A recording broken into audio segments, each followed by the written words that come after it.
Peace. In the name of Allah, I'm Aubrey Muhammad. I pray that everyone is well.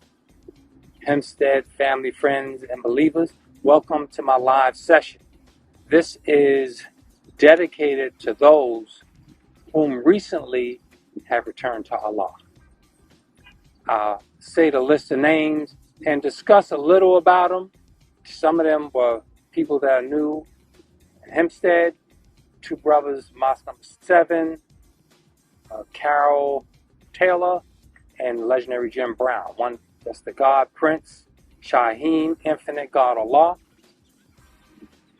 I grew up in Hempstead with him, and there was brother Shahid Ardi, Arthur Muhammad, that I worked with in the 90s. He was a member of Mosque number 7.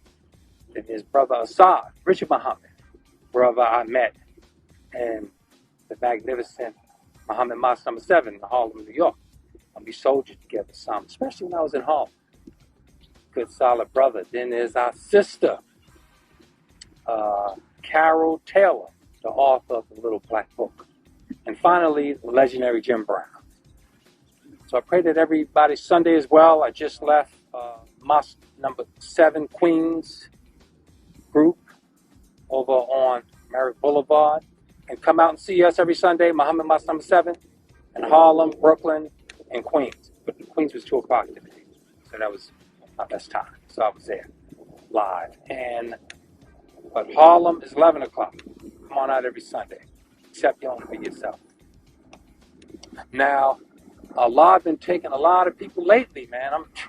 People I knew, grew up with. Just last week it seems. It's been heavy. There's a lot of people passing. You know, this has something to do with the Rona, the vax. You know, a lot of our people been dying suddenly, healthy people. So it's been an effect also with that. But we pray to Allah and we keep steadfast and strong with Him. You know, that we make it through this, because this is trying times. It's a dark hour. And the thing that's going to get us through, a well-intended, good heart, always striving towards purification and upliftment and our faith and our belief in Allah to get us through. That's the key. Because if we take in early, when you're in Allah's bosom, it's not early. It's always on time. It's His time. It's our will than the will of Allah. Praise be to Allah. All right, be praying and fasting, man. I'm praying and fasting. I'm on a fast now. In fact, I'm going to hit my water in a minute if this goes too long. But it's sunset in about an hour, Eisenhower Park. It's beautiful out here. Nice and quiet. There's a concert going on in the background. So that's why I stood a little further away. And they're doing construction over there. I can show you real fast. They're putting up, this is new, behind me. You see this memorial behind me, this bench and the concrete? This wasn't here before. This is in honor of Blue Star Mothers. Okay, you see that plaque there? It says in honor of Blue Star Mothers. They just put this up. I'm pretty sure they're putting up other memorials, which is fine. I'll just scan over there real quick to show you the orange construction. You know that orange construction barrier, mesh, plastic tape they put up. That's for the construction of more memorials. We need a park like this for Native Black American. Memorial, honor, and actually cultivation tied them together. Isn't that something? Now, first, let me go in with my brother Prince Shaheen, Infinite God Allah. That's a brother I grew up with in Hempstead. I remember him from Terrace. I think he was DJing. I think he was going by the name Johnny. At first, that was back in the 80s. And then he became 5%. He was always a good brother. And I saw brother Shaheen. Some people call him Shah Boogie, I believe it was. He was a good brother. Every time he saw me, especially in Freeport, we were going through the projects, FOI, we were soldiering. And this had to have been over 15 years ago. Soldiering in Freeport at the projects over on Buffalo, I think that was. And brother was there. He was always happy to see me, man, elated that I had come to Islam because I was in the street. He saw me in the street on Terrace. I was hanging out there on the heights, all over him. So that was pretty wild. And then the last time I saw brother was in Hempstead on Main Street. at my usual spot, sitting on my stool and soldering the final call papers and talking to the community and making sure everything is good. And when he walked past me, it was a beautiful, bright smile. He's young. He's my age. I'm young. I'm 57. My skin is gleaming today because I'm on fast, haven't ate any food. And you should fast too. You see, we just did the Ramadan fast. That Ramadan was 30 days. I was even here during the Ramadan fast. That's right. Going with water. I went without food, but I had to go with some water and coffee because of a dehydration issue. I had an issue with that years ago. Fasting for long without water and working late hours and stuff without water, stress, and not sleep. And I can't risk that again. So I may need some water here and there. And I'm fine now. Very hydrated. I'll probably just take a sip. That was my age, 57. My age, and that is too young. I don't know where we getting that. Oh, you old at 40. That is not old. That ain't even mid-age. Mid-age is 55. It's mid-age. That's not retirement. Them over 55 communities, that's when your life, when wisdom come to you, and if you've been in shape, taking care of yourself, keeping a good heart, mind, and spirit, you really start living life, you know? And in the 50s, we really got to start changing our food habits, health habits, and get away from the vaccines they're coming out with. Vaccines, all type of vaccines that they're coming out with now. For children, we're trying to get our children like that. I didn't get vaxxed. I didn't take the vax. Actually, I was going to take the vax.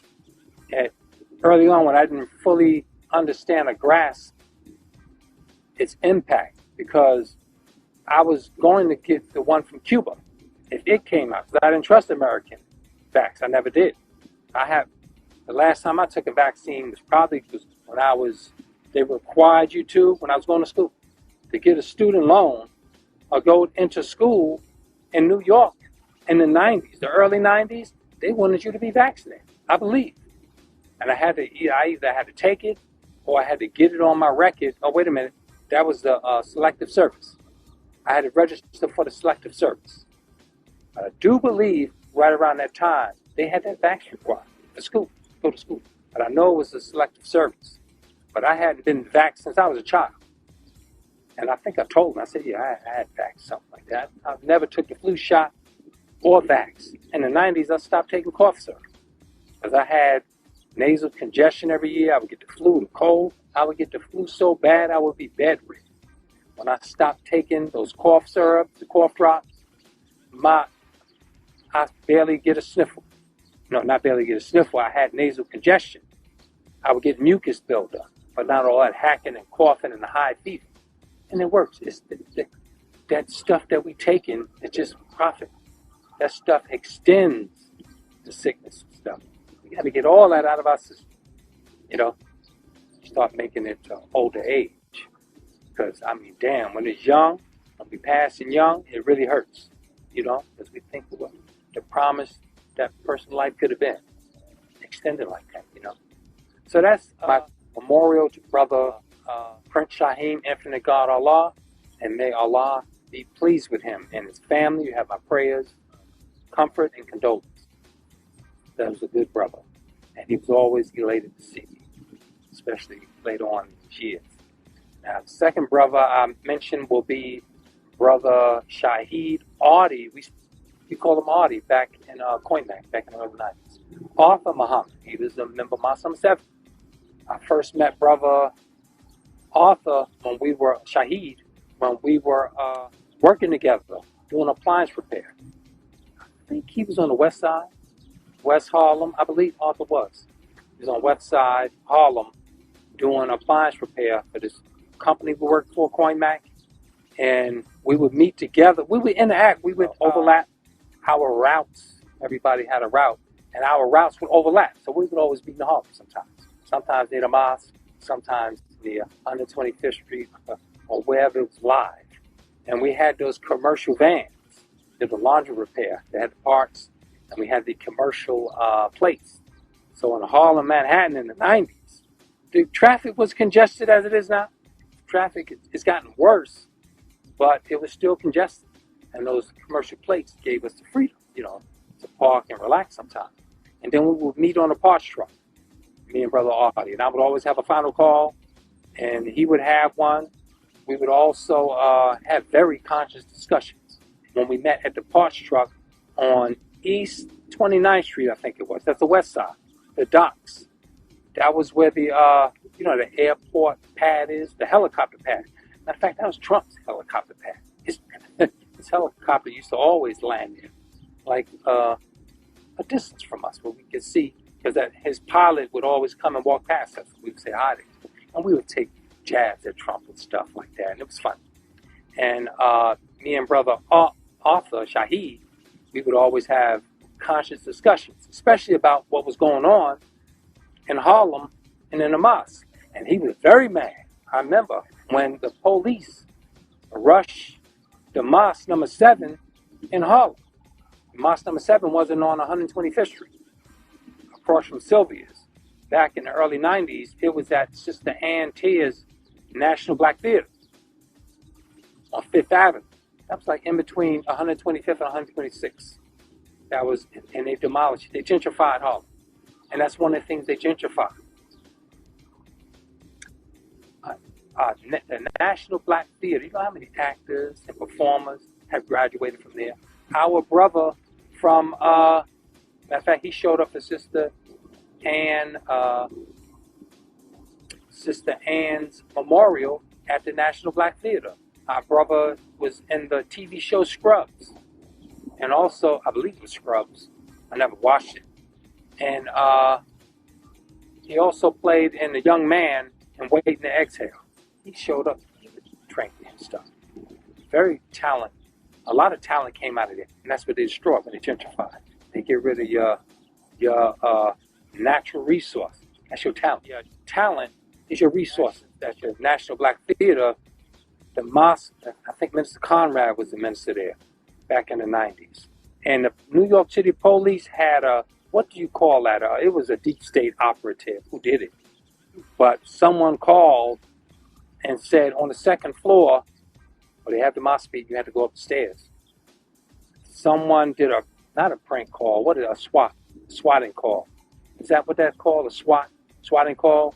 Some gamer white supremacist, the deep state operative, calls the police and says, "Oh, I'm in danger. This man is about to kill me. If I don't agree with him, I'm on it." He gives the address. And he says he's a terrorist. He says he's gonna blow up stuff. If I don't agree with him, he asks me now, "Oh my God," and they're fake. Like they're being under duress, like they're a hostage or something, sending police rushing up there. And they did something similar to that to have an excuse to roll up into my summer 7.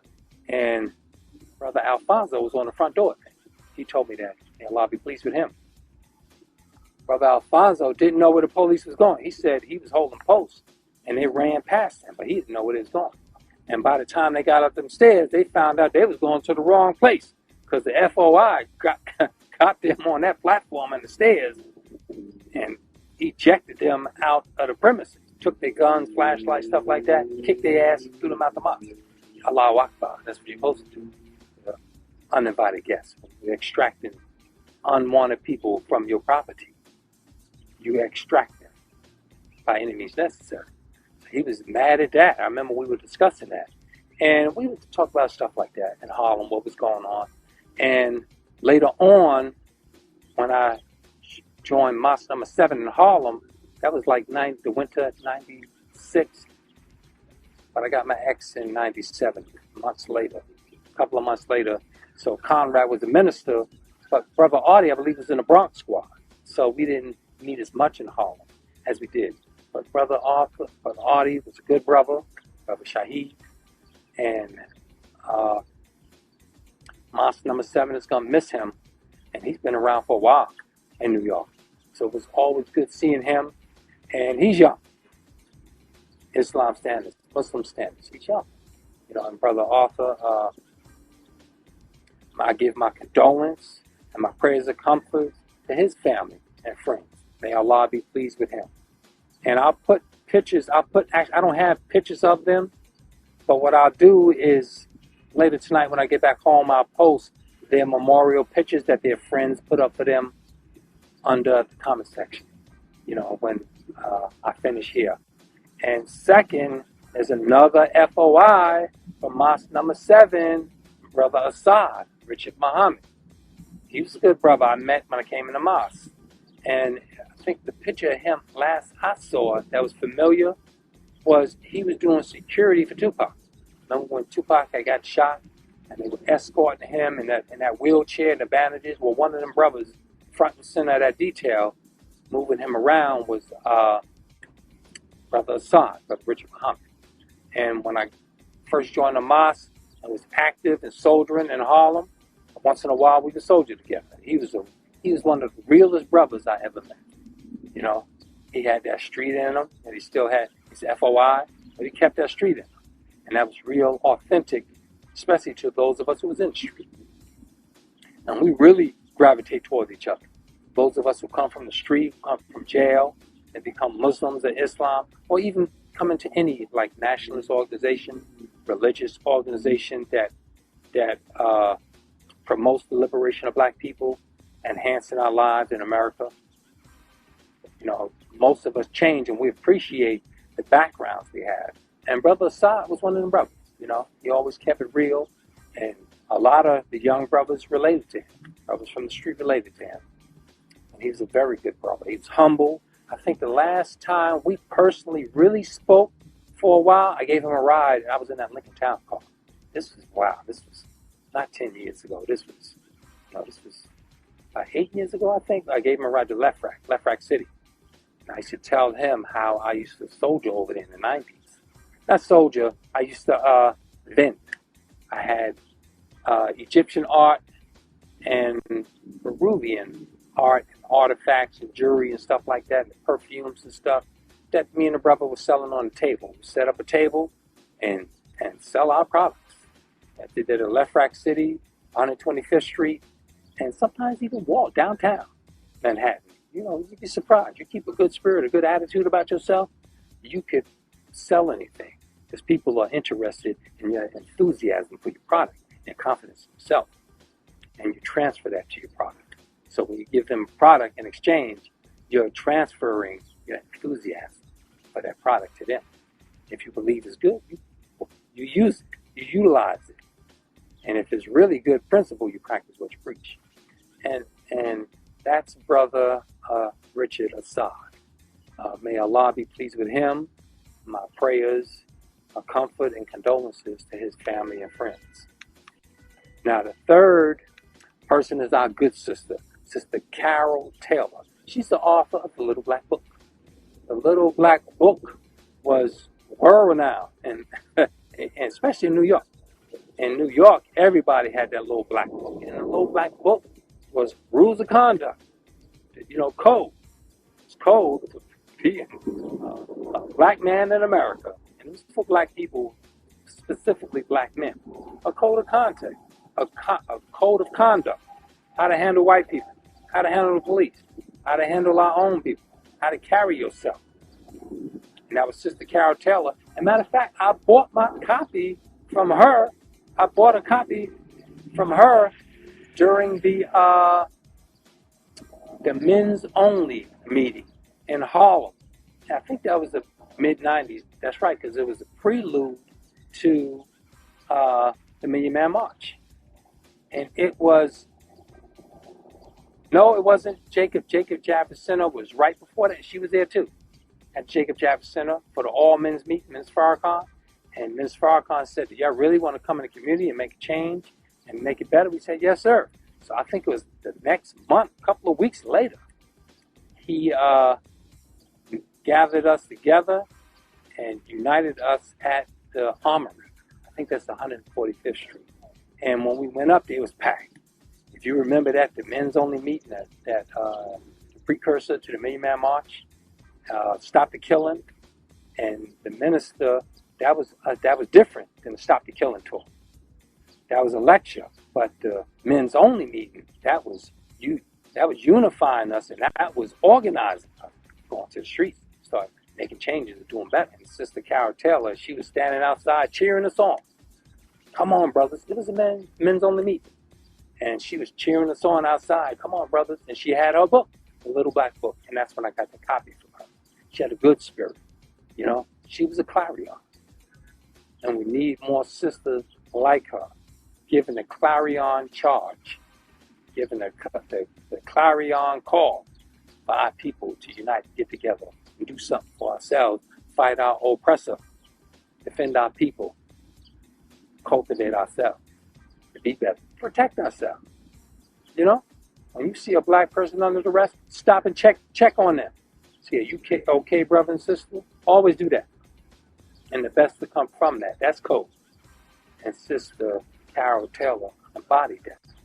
She's a good sister. May Allah be pleased with her. And prayers of comfort to her family and condolences. And now last on my list is the legendary Jim Brown. Now, Jim Brown was a good brother. And what he stands out to me is when I first saw Jim Brown on TV, like in the 80s and stuff, he was championing our people, man. Jim Brown was like, matter of fact, it was on the Tony Brown Journal when I first heard, I need some water, excuse me, on the fast. I first saw Jim Brown really having a discussion on the Tony Brown Journal. Tony Brown Journal used to be Black Death, something like that.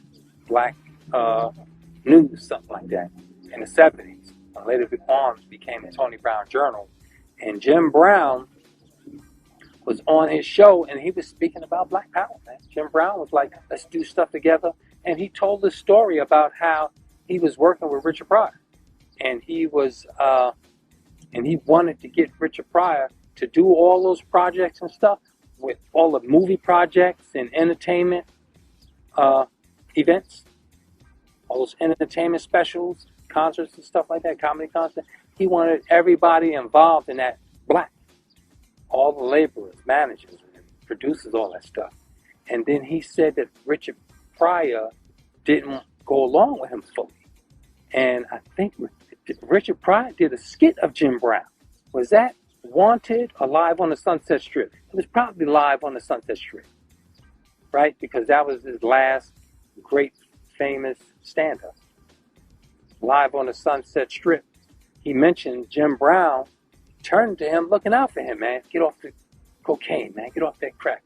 And Richard Pryor said, Jim Brown, who just said in this deep voice, you know, as a man, he was a very masculine man. A masculine man. He ain't very to what we were back in the days. They have emasculated us. You know, that's who and what we are. That's naturally what we were, especially in the 70s. So Richard Pryor said Jim Brown would roll up on him when he was doing drugs and cocaine and play a psych op game, a psych op game on him, a mind game, saying, what you gonna do? You know? And Richard Pryor said, look at me, I'm smoking crack. I'm crazy, I'm a crack, you know, I'm freebasing. Look at me, Jim Brown, he's smoking the pipe, freebasing his pipe. And he said Jim Brown wouldn't lose his composure. He was just asking, what you gonna do? You know, because he's concerned about him. And that's the way people are. And that's profound as a celebrity. A celebrity who is famous and has a lot to lose, like Colin Kaepernick, you know, who have a lot to lose, that's sacrifice. And you have all the fanfare, you're famous, you're in the spotlight, and under the American system of white supremacy, they always want you emasculated, meek and humble and passive, you know, like they used to expect from boxers, like Joe Louis and all them other boxers, and how Muhammad Ali changed the whole game, you know, or Jim Brown, he changed things too. Jim Brown supported Muhammad Ali. When Muhammad Ali was facing suspension and losing his title over opposing the Vietnam War, brother Jim Brown was there, supporting him and had his back. Now, that's a true soldier. That's a man that's standing up for you and who has everything to lose. He had popularity, he had movies. Jim Brown was transitioning from football Because he accomplished a lot in a very short time, Jim Brown. Matter of fact, Jim Brown was attempting to come back. His ego got to him, but he was going to do it. When Franco Harris was threatening his Russian record, Jim Brown was threatening to come back. When Franco Harris, Pittsburgh Steelers, was closing in on Jim Brown's record, Jim Brown was going to come back, and he would have been successful. Jim Brown would have kept his record, but I don't think Franco Harris got it. I don't think so. But Jim Brown, as an entertainer, supported Malcolm X, supported Muhammad Ali. He supported black nationalists and the black movement, and he wanted to see us, being successful and doing something for ourselves, and that is really high caliber character. Now, a lot of people had issues with Jim Brown when he endorsed. Well, he saw like when he got in alignment with Donald Trump. Donald Trump had called on his black constituency, and Jim Brown was one of them, along with Don King. Now, the reason I personally gave Jim Brown a pass for that, because I knew he was strong. Jim Brown was strong. He was a black man who wanted the best for us, and he was doing it under the knowledge and wisdom that he had. Nobody else was offering us anything. When Donald Trump said, "Come on with me," it was Steve Harvey, Don King, and Jim Brown. Now, Don King is a sociopath. He's one of them power-hungry guys that'll do anything for money and set up people and betray people. They can't help themselves. Politicians are like that. And Hempstead, I know politicians like that. On the school board and former trustees. They're sociopaths. It's just power-hungry. They can lie naturally. And they trick you into going along with them. Then later on, when you find out, they play victim. That's a sociopath, a narcissist. That's the way Don King was. But Donald Trump admires black people who have that same mindset as him, in the business world.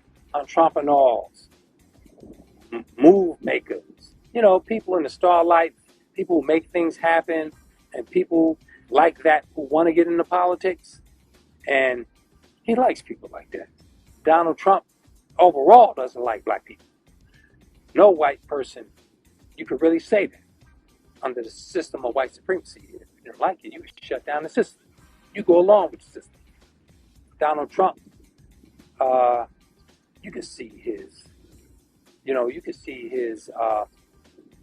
almost impatience with the average thing going towards black people, poverty and crime. His approach to that is like a white supremacist, his approach to it. But he believes that black people who are entrepreneurs, successful black people, that these are the black people that only should be recognized and modeled and in his presence and stuff. So he really doesn't like poor people anyway. He probably thinks less of them. So Don King and Jim Brown met with Donald Trump to support his presidency because he probably made them offers. Oh, I'm going to invest this much in black businesses, this much in schools and stuff like that. But it wasn't satisfactory to us. But me, I give Jim Brown a pass for that. He felt it was the best he could do to his ability, to his understanding and his circle of friends and stuff. Probably getting involved with Trump. It wasn't like he endorsed Trump, it was promoting him. He pretty much went to that meeting to say, what do you have for black people? And Trump actually offered more for black people than Joe Biden. Remember Ice Cube met with Trump? And Trump presented that $500 billion bill back at whatever it was. I forgot the name of it. But it had hooks in it. Most of that stuff was gentrification. That opportunity zones, tax breaks for businesses. That's gentrification. Homeowners and poor people carrying the bills of wealthy investors and developers. They get the big bag, we get the crumbs, but it looks good. They're doing that right in Hempstead. So Trump offered that to Ice Cube, and Ice Cube didn't vet that, and nobody around him that most black people don't even understand gentrification. We recently are seeing how evil, racist, displacing, killing of generational wealth, gentrification is. You know, that's why we let it happen in Harlem. We let it happen in Brooklyn.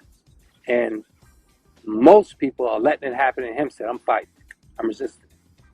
I'm here for equity, enhancing, investing in the community, right, to build up generational wealth, which this American system of white supremacy destroys.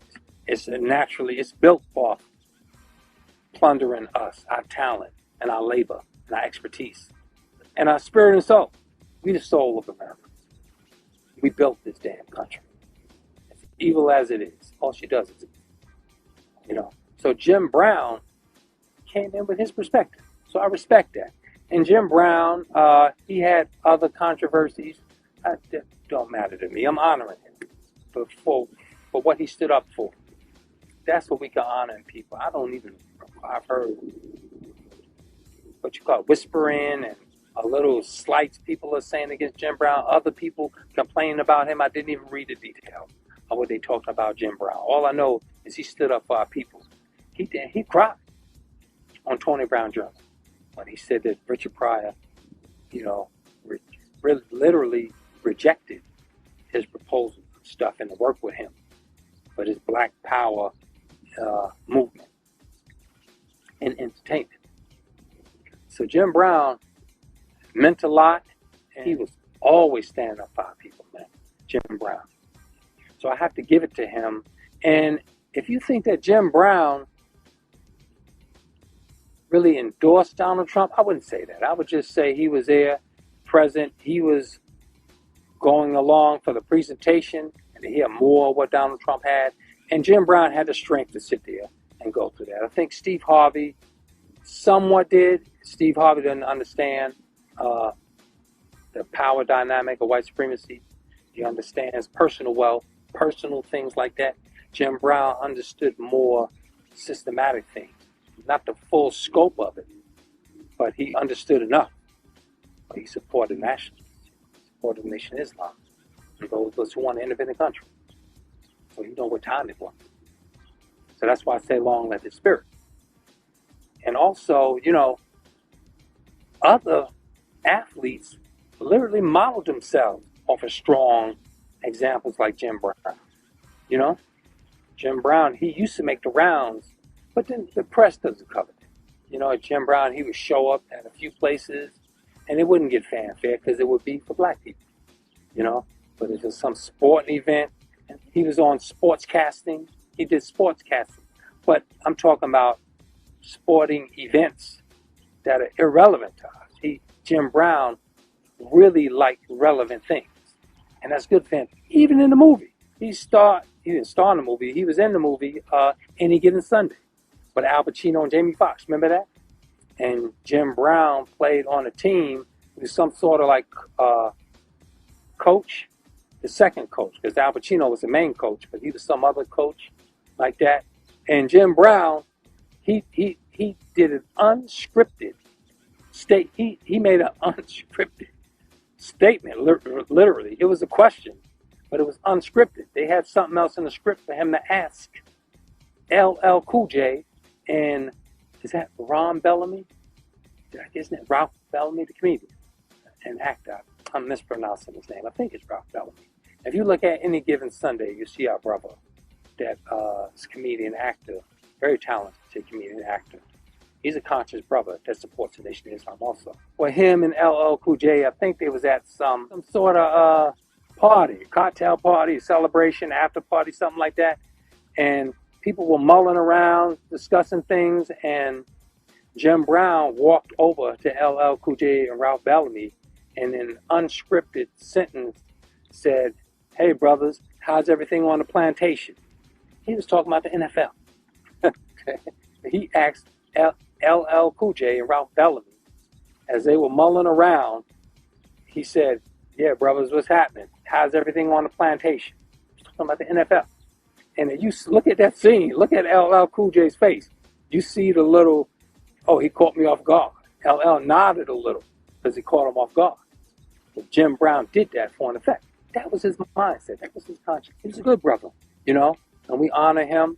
And the best of him that I could say is that He had the limelight, he had the fame, especially sports figures in the 70s.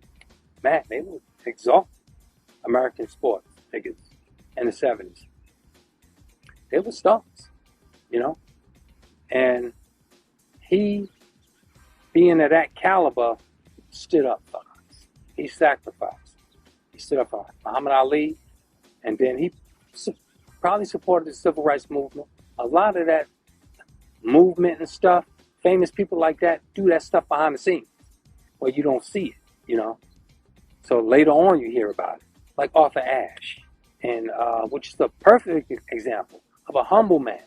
But he fought apartheid in South Africa, and they put that HIV on him. And a reporter disrespected Arthur Ashe because of that. I remember that. This report, and Arthur Ashe had to cut the distance between them and beat him to the punch and admit to that devil reporter. He admitted to the world, yes, I'm suffering from HIV. It's from a blood transfusion that they did on purpose. Because his conscience. Like Ozzie Davis, Ruby Dee. We have greats in Black America. Nina Simone, who stood up for our people, sacrificed. And we're fighters and champions. Nina Simone said, and that summer in Harlem, that's a Summer Soul in Harlem, they banned that. We just saw that like 2 years ago. 1 or 2 years ago, that was released. The footage from the Summer of Soul in Harlem. That was at what is now, that was Mount Morris Park, which is now Marcus Garvey Park. I think that's 116th Street. No, yeah, like 120th, between 116th and 120th. Yeah, that's where the around where the Harlem World Crew used to be, 116th Lakes Avenue. And Nina Simone, and we had greats like that, who had fame, who had money, championed our people. They defended our people, championed our cause, and they were fighters, and they stood up for us.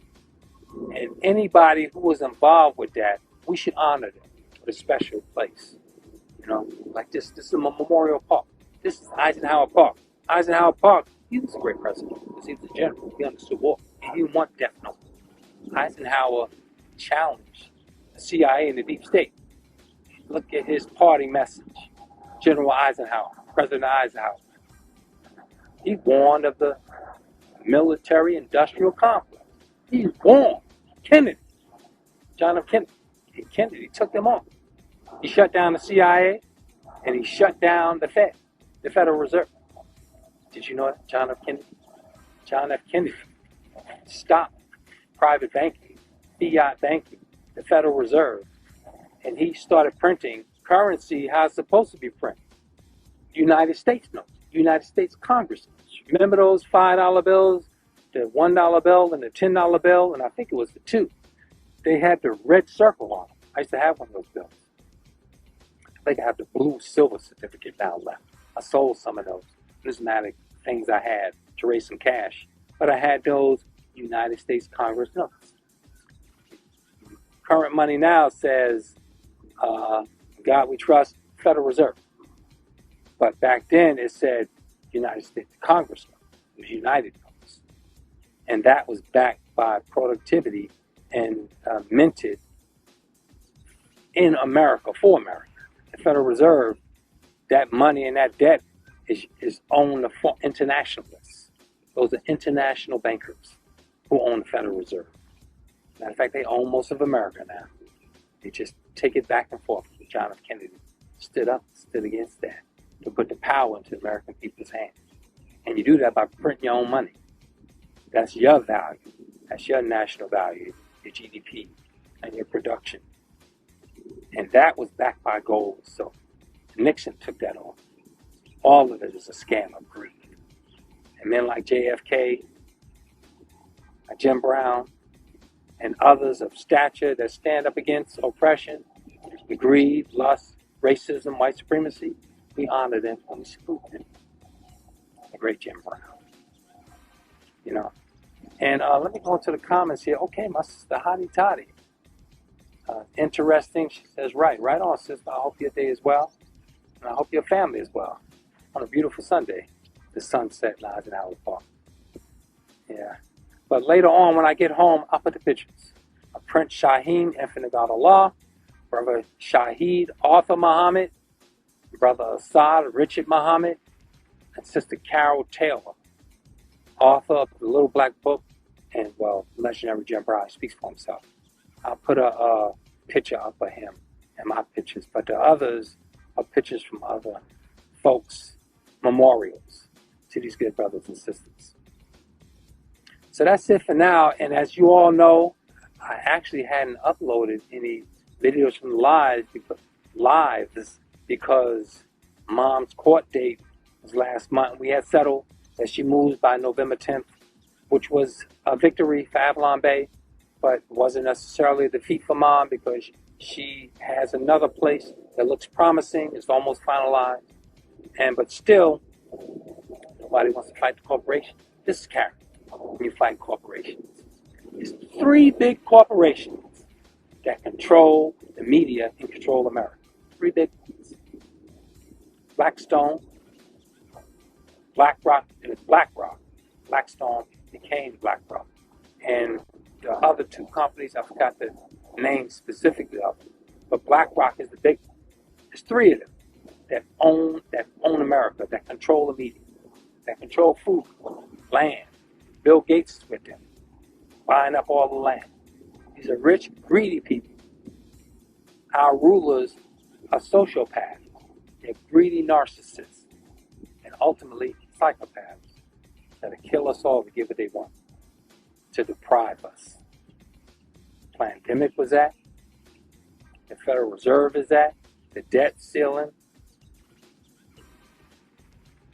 $100 billion to Ukraine, war, death, all of that is greedy people.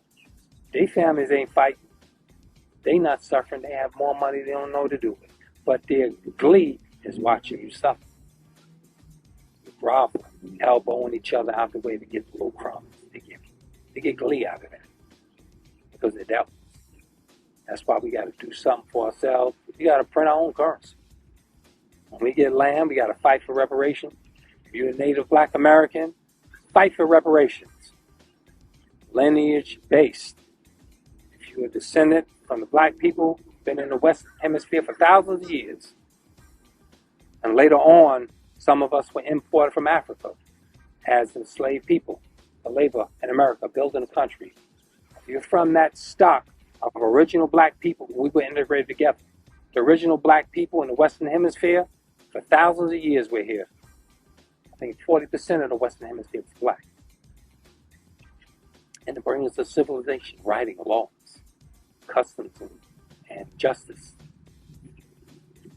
And if you're from the original black, you're from the imported Africans, we were integrated together into American the plantations and mills and factories and other arenas of exploitation. And if you're from that stock, we have a specific reparation claims that others are trying to undermine. Yeah, black immigrants from Africa and the Caribbean, trying to undermine our reparations movement, trying to bundle us together in all type of concoctions they're coming up with. Reparations is not for racism. Reparations is not for discrimination. Reparations is for Native Black Americans, foundational Black Americans, being plundered for the trillions of dollars for hundreds of years, building the damn country to a superpower. If you were an immigrant, you came over to labor. You came over to be exploited. We up here trying to warn people the racism of America, the wickedness of American white supremacy, how evil it is, how it tricked us, forced us, robbed us of everything to build America into a superpower. And you don't come over recently and get the same reparations claim. You have a separate reparations claim. You have a legitimate claim. If you were in Africa, you're European colonizer. If you were in the Caribbean, you're European colonizer. That's either France, Spain, Portugal, or Britain. And in Africa, the same thing, Dutch. All those European countries, you have a reparations claim for them. That's unique to you, for your experience. We have an experience of building a country to the world premier apex superpower, America. We delineate and we disaggregate to specifically heal ourselves, to specifically be remedied, to specifically be restored. We have a unique experience. It was the making of the nigger and the nigger, and how to use us against each other. And that's still going on today. The legacy's still here. It poisons us. It's the ill of this country. W. E. Du Bois said that. The problem in the world, the main world's problem is American racism. That is American white supremacy that we built up. So, brothers and sisters, I hope that your Sunday stays well, and I hope that you come on out and enjoy the rest of the weather. It's nice. It's cooling down now a little. It's always good. And remember, let's fight for each other. Now, and let me say this also to my African and Caribbean immigrant brothers and sisters in America.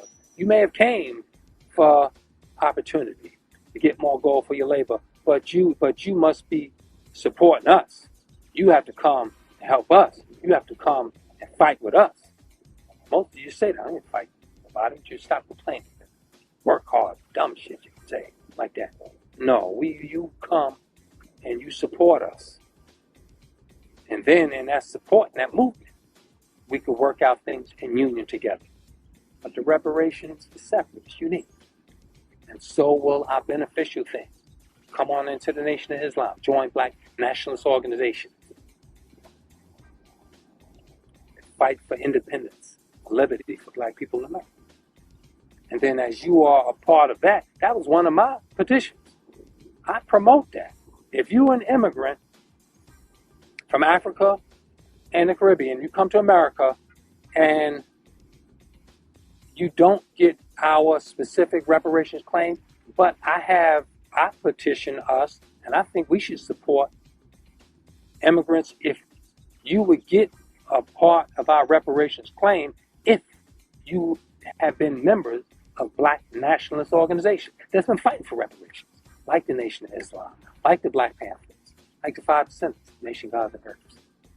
You know, if you are part of organizations, Brother Silas Muhammad, his middle name should be Mr. Reparations. He's been fighting for reparations since I remember the 80s. That's all I read about him. Whenever I read of Silas Muhammad, he was promoting reparations in the 80s. And if you're a part of that organization, and then you should qualify, they have stuff like that, claims like that, and that's a small fraction of people, because most people don't come here to help us. Most people come to help themselves. They come for opportunity and to get more gold for the labor. This must stop. Because if you come into a Native Black American community, you pay a tax. Our Negro sellouts and Uncle Tom's got it backwards. They permit a black tax on us. They let wealthy outsiders and the duopoly from the Republican and Democratic Party overtax us. Poor black people, mainly in middle class, working homeowners, pay their taxes to wealthy outsiders. That's displacement. That's economic injustice. That's a black tax. And that devitalizes the community. And after they devitalize it, white folks come along trying to look like developers, planners come along trying to look like heroes. Oh, we're going to revitalize. They're not revitalizing. They are coming in off of their planned devitalization. And it's so bad, they say, well, we got to make it look good. The devil will always make evil look fair-seeming. And that's the trick and hook in America.